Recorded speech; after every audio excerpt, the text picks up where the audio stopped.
Welcome to koam-presents, a podcast produced by KOAM News Now and the 4 States' most watched news team. Welcome back, everybody, again. How you guys doing? Episode 2, they let us have another one. They keep bringing us out here, and It's shocking, actually. Shocking. What are we doing here? But first, before we get into anything, we have to talk about our awesome sponsors. Carnes Pro Tire in Quapaw, Oklahoma. Hopefully, I don't know if anybody got the score right, but obviously they still have tires. If you need tires, they've got you covered. The best deals, best brands in the business, every size in stock, and you pay no city sales tax. Only at Carnes Pro Tire in Quapaw, Oklahoma. 918-673-1110, and our other sponsor, Bishop & Hayes. They only do auto accident law. That's what they're known for. It's all we do. That's what they say. So go check them out at bishopandhayes.com for more information on that. And speaking of that Super Bowl score thing, now typically I'm not a big sports person. Of course, I had to watch the Super Bowl. I don't know, did you guys watch it? Maybe this is the wrong podcast for that. I did. Yeah, and I I watched watched the Rihanna concert as well. Oh, well, I mean, that's pretty much all. Half So of it. you're the person that said there was a football game at your Rihanna concert? Pretty much, yeah. I'm not going to lie. You know what? I guess I can believe it, but people are so negative about her. 100 feet in the air, pregnant, dancing. Couldn't be more of a minority there. And then such negativity. That bothers me a lot. I agree. And also, I felt like she was very modest. And, the way she was dressed, the way she did everything. And people are still like, it's not good enough. I guess it's just the loudest people are the ones that come to the forefront of our minds, maybe. Obviously, that's what it is. It's social media. Yeah. So. Yeah, everyone can have an opinion on social media. Do they deserve that? No. No. Because I have an issue with that. People who are not experts on a subject, or people who think they know something, we wouldn't quote them on the news, so why do we give them time? But that's what happens. Mm-hmm. Were you happy with the outcome of the game? Yeah. Yeah. Of course. What about you? Oh yeah, it was awesome. Right there at the end, I was so glad. I was sweating. I was sweating it. We were too. We were like, oh my gosh, are they going to win? But they did. They pulled through. Which leads me to ask you, you made a special trip to the local academy. Right. How did you know to go there? How did you know people were going to be lined up for merch? Well, here's what's funny. Like, I had zero idea, no clue. Because I was thinking, like, what do people do afterwards? They go home, because it's just a different kind of town. Mm-hmm. But I was just on Facebook for a few minutes after the game, and my friend Matt Persinger was at Academy. And there was like a line like a mile long, and I was like, oh my gosh. So I flew to Academy. And here's what's funny is that we were already live on Fox 14 that night. I wasn't watching the news, but we had Ty, the camera guy, he was there. And then also one of our reporters, Carrie, was there. And I was like, oh, hello, guys. Like, yeah, I noticed that I'm friends with Carrie on Facebook, and I noticed that on her Facebook stories that she was there. And I'm like, great minds. Yeah. Think alike, all sure. Showing up. Sure, yeah. No, I had no idea. I was like, I better go.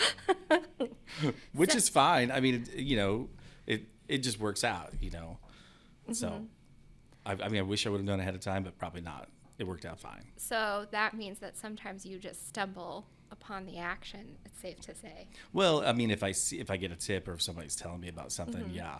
But, what's really funny is that, like, we were the only media people there. Mm-hmm. Our cameras, we were live, and then, which I think was really refreshing, that we're out there as a team, which that's what local is. And mm-hmm. that's what local is finding out, what's happening here.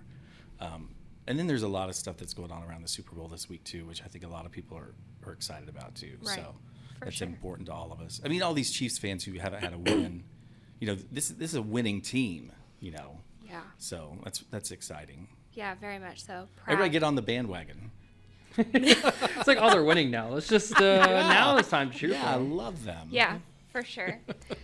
So that, after the Super Bowl, it's kind of late in the evening, which leads me to just ask you about, you don't have what people consider normal working hours.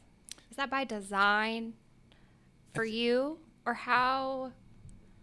I'm not necessarily a night person or a anything like that necessarily. Mm-hmm. But when I started doing it, it just kind of evolved into, let's say, what's the most crime-ridden time of the week? Right. Because crime does go in seasons. Criminals usually don't like to do things when it's really cold. They don't like to usually do things when it's snowy, which is bizarre, But there are going to be a lot of accidents or car crashes and stuff like that. I don't say accidents. I learned very early on, nothing's an accident. It's always a crash if you're in the news. But it's funny because I hear news people all the time say accidents. So there's always, I learned that from Sergeant Delzell at Joplin Police Department. He's a crash investigator, and he's like, it's someone's negligence that caused that crash. It's not just an accident. Even if it was a brake failure, that someone at the shop, they were negligent in fixing your brakes correctly, let's say, or, if it was criminally done, that's not an accident either. Someone would cut your brake lines. Anyway, accidents, are going to be more in the snow and stuff, but generally it's Thursday through Saturday night between like 9 and 3 a.m. is when most of the crime really occurs. That would be like a planned criminal act, like a break-in or something like that. Like just the other night, there was another smash and grab break-in, and it's like about 32nd and Finley. Someone took a cinder block and threw the glass in the front. It was at 1:53 a.m. They were in and out in 15 seconds. Can you believe that? Jeez. What Over did $800 in damage in the door because it's a glass door. Right. And then they stole over $1,000 worth of the vape pen cartridge things. Yeah. In and out in 15 seconds. Really? Well, they knew exactly what they wanted. They grabbed the whole case is what they did, and they took the whole case with them.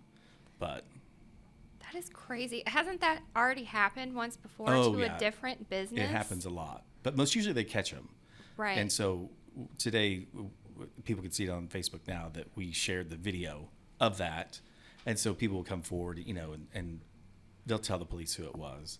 I don't necessarily get that information. I don't necessarily need that information. It's up to their investigation. But it happened a couple of months ago, and they were juveniles. So we never get to know who they are, but they commit crimes too, 14 and 15-year-olds. So they go into juvenile court, which is not exposed to everybody else. But when I started doing it, I just kind of realized, well, it's just one of those things that it's going to happen. News never stops. Never. Correct. And I think a lot of people have this mentality. I tell you, I've been at other news places where they hit the door at 4:58, and I'm like, news is over, it's done, But I mean, it doesn't. I mean, that's really when news starts. When everybody's home. When when you least expect it. It's not going to be a planned press conference at 2 p.m, which I tend to not cover those sort of things because there's 20 other people that are doing it that day. So it's not. I don't even find it interesting. I don't do a lot of interviews necessarily either. I find that, a talking head kind of boring. And I don't put my face on there a lot either because I want to see what's going on, So I don't have any kids that live at home. And I've got 2 grandsons that don't live, obviously with me. And so I can do whatever I want, whenever I want. And that's kind of... When KOAM approached me, I'm like, well, that's what I do. So Yeah. if you can work with that, that'd be great. And, sometimes I'm up all night. Like I was at a chicken house fire the other night. Turkeys. There are 1,000 turkeys in a turkey barn. Oh, no. Did And they there's a get out? fire. Well, what's funny is that they're all eventually going to die. So that's what I've just told people. I mean, true. That's a good. They were all planned deaths. Yeah. So I don't know how many necessarily died that night early, but I guarantee you the others are scheduled for death. You know what I mean? Exactly. That's Pre-cooked, It reminds me of my most favorite comment of all time. It was a turkey truck that was near, I think it's near Marionville on Highway 60. And it was early in the morning. They had rear-ended a man who was inebriated on a John Deere tractor. So this huge truck rear-ends this guy on a tractor, and he gets knocked like 200 feet off the tractor. He's all right. He lived to drink another day. But the turkey truck kind of got all wonky, and the turkeys in their little cages all fell off. And there were hundreds of turkeys running around. There were 500 turkeys on this truck. And the first comment that someone made on that post was... Are you ready? were there any turkey fatalities? I swear. That's my favorite comment of all time. Like, really? Well, one died and 499 others, like, they were literally a half mile from turning into where they would all be slaughtered. So, like, really, are you that concerned? What's for dinner? Like, come on, really? Like, so that's why I'm turkey. Who says a turkey fatality? I think that's the name of this episode. We found the Turkey name. fatalities. Turkey Just, too many fatalities. turkey fatalities. Oh, so I've just kind of, honestly, I don't really comment on how many animals die most usually because I've done it enough. Like, people just lose their minds over these. Out of 100 cows, 9 die as this thing rolls over. I'm like, 91 lived to make it to the slaughter. How fantastic. You know what I mean? Like, Yeah. I think I'd rather go early, It was quick. They didn't suffer. It was a wreck. Rather it to be fate than for it to be planned. Yeah, planned fate. My gosh, it's not like they're all at the Humane Society, those turkeys from the other night, running free. Come and adopt a turkey. No, it doesn't work like that. Oh my goodness. But people are so crazy about animals. I have to say, Crazy about animals. I'm one of those people. Which is fantastic. I have no pets also. I didn't say that either. I don't have any pets right now. Really? I always joked around when my kids were little. I said I had 5 pets. I have 5 kids. Because, they broke things. They'd pee or poop on things. Yeah. The carpet was always dirty. I'm like, what? Like, really? Come on. And so now that I don't have that, I don't have to worry about that. Yeah. But I see, out in the field, it's neat when you see like the firefighters resuscitating a dog or a cat, So you have seen that? Yeah. Really? It's kind of interesting. Now, you have to be honest about it. Most of them don't make it. Right. All right. Everybody brace yourselves for the real life here. Yeah. Like I'm a dad. Like, I'm sorry.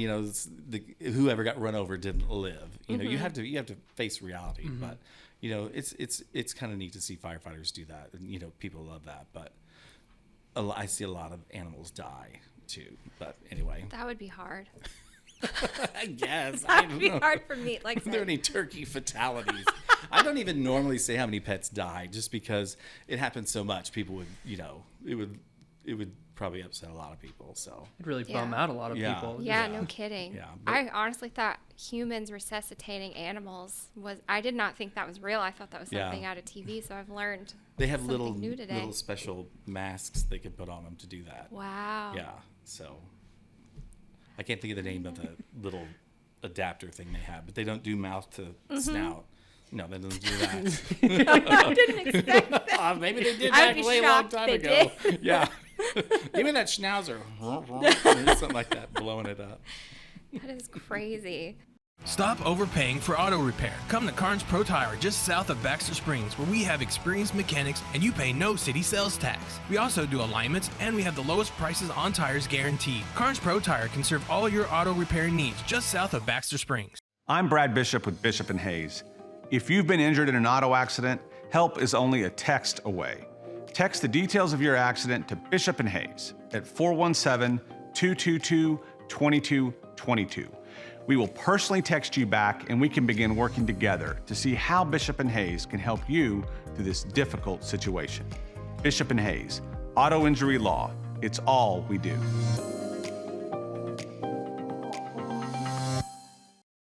So that just leads me to ask you, you've covered a lot of stories, crime, wrecks. What ones have impacted you and how have helped you grow in your craft? Like, what ones have you seen, you've learned from them and applied that, going forward? What stories have really impacted you?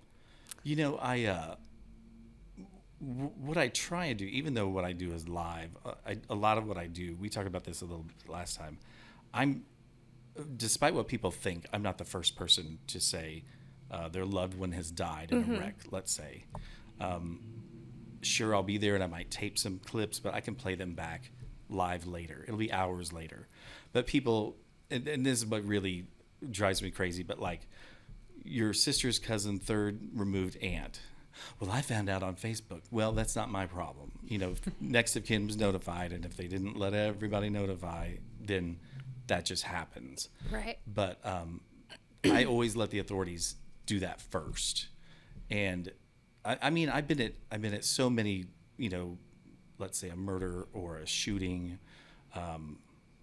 or a car wreck and stuff, and it's sad, and it affects me. But then again, it's like a mortician, or a funeral home director. There's a level of professionalism you have, obviously, Right. And probably the stories that affected me the most have been, I don't know if I could pinpoint one or two, but when families have come to the scene, and of course I have not released anything. Nobody know.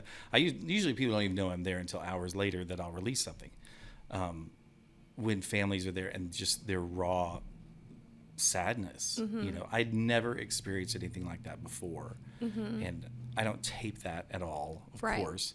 But just even being there and knowing that that's the worst news they've ever heard in their life, probably mostly, I remember specifically a mother, it was in a town here, and her son had died in a motorcycle crash, and they were there pretty quick, and I remember how sad it was, and I usually when that's even going on, I go back to my car, or sometimes I've even left. I mean, that's not my time, because I can cover it with what little footage I have, and do whatever I need to do, but that's probably something that a lot of people don't, they just think I'm some big mean bully or something like that.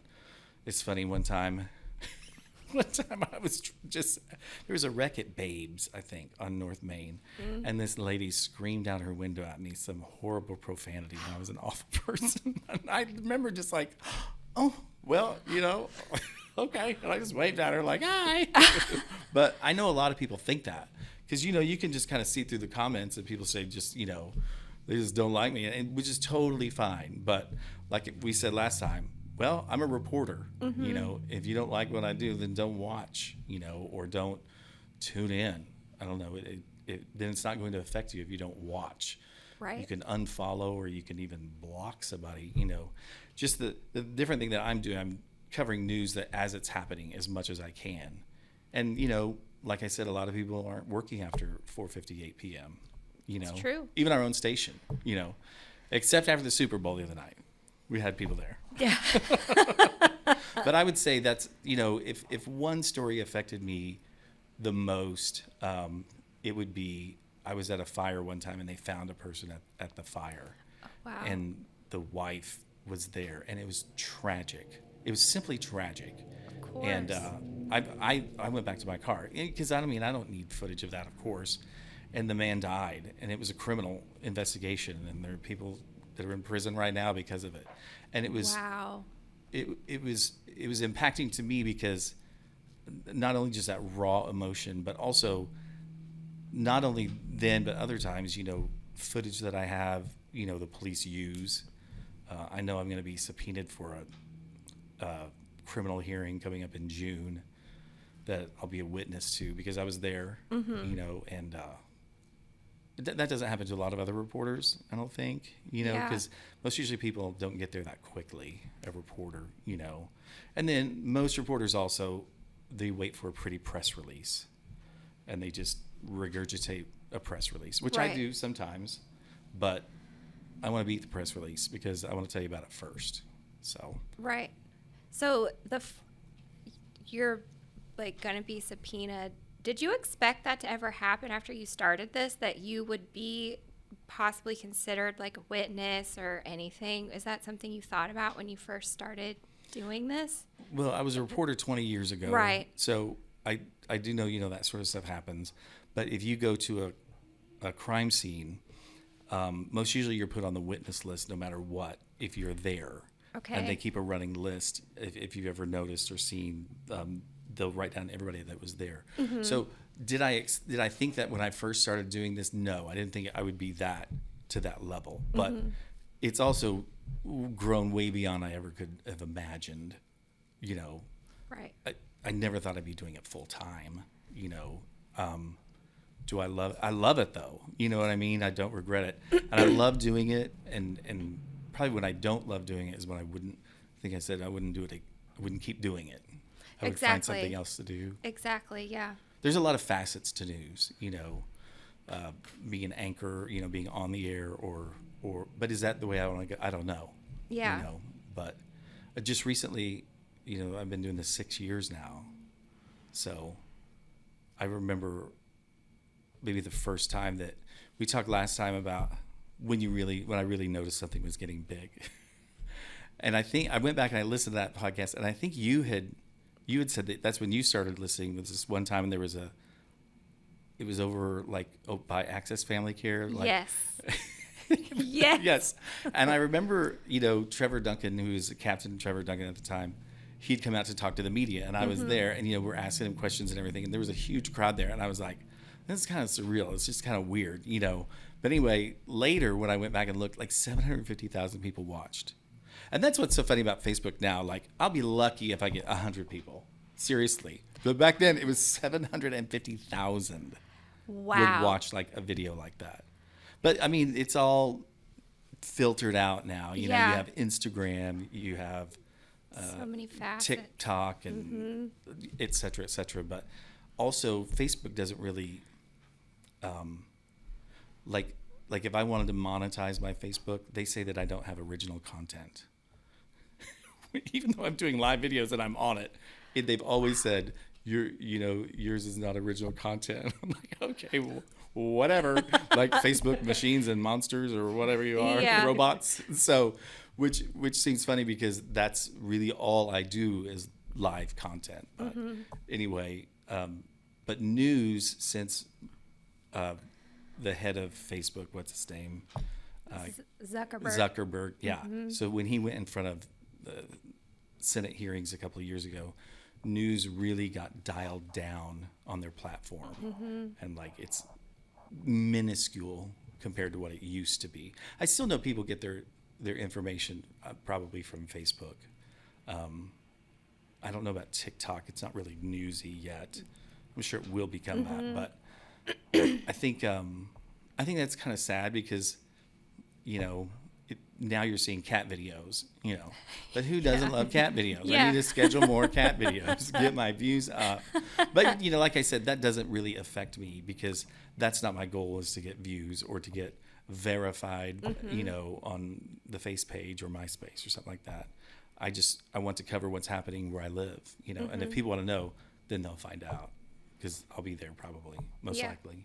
What I find to be interesting is this happened shortly after I started watching you, but if I would see any sort of crime or something going on, I would immediately I would go look at your Facebook page to be like, I wonder what's happening. And I remember one time I sent you a tip. Yeah. Was it good? Was it a good tip? Well, I thought it was. I saw 2 police cars outside of a house, and there's cops. It was a cul-de-sac, was completely blocked off. And I remember messaging you on Facebook and telling you. And about an hour later, you're like, yeah, they were serving a search warrant, and the guy took off running.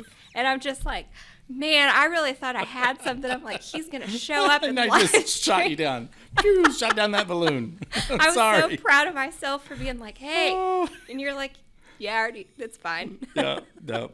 That reminds me, when I'm out there on my own, I have to be all these things: an executive producer, a writer, an assignment editor. Is this really worth covering? And I kind of just say, it's just kind of a phrase. I'm like, is it newsworthy? That's kind of what I say.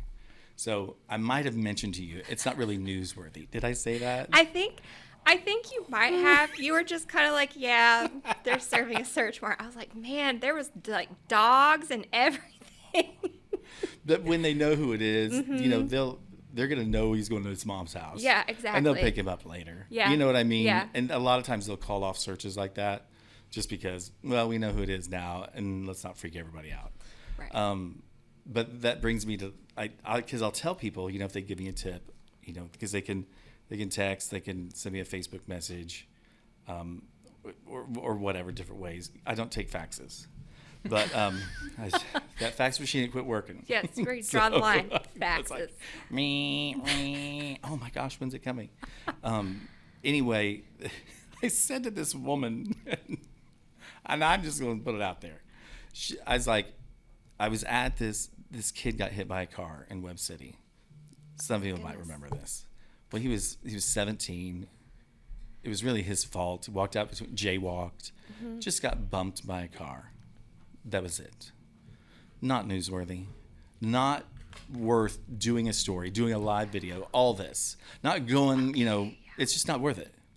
It's his fault. Let's embarrass him, right? Let's put him on the line, that's not cool, at all. Because I had 17-year-old kids at one time. Yeah.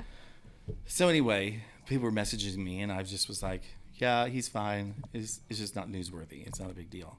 Well, this one person still to this day said, oh, so you decide what's newsworthy. And I said, yes, I do. Of course. Yeah, I do. So Right. Does that bother you? Then don't watch or don't listen or don't follow me, because that's one of the jobs that we all do as news people. Is that newsworthy? No, it's not.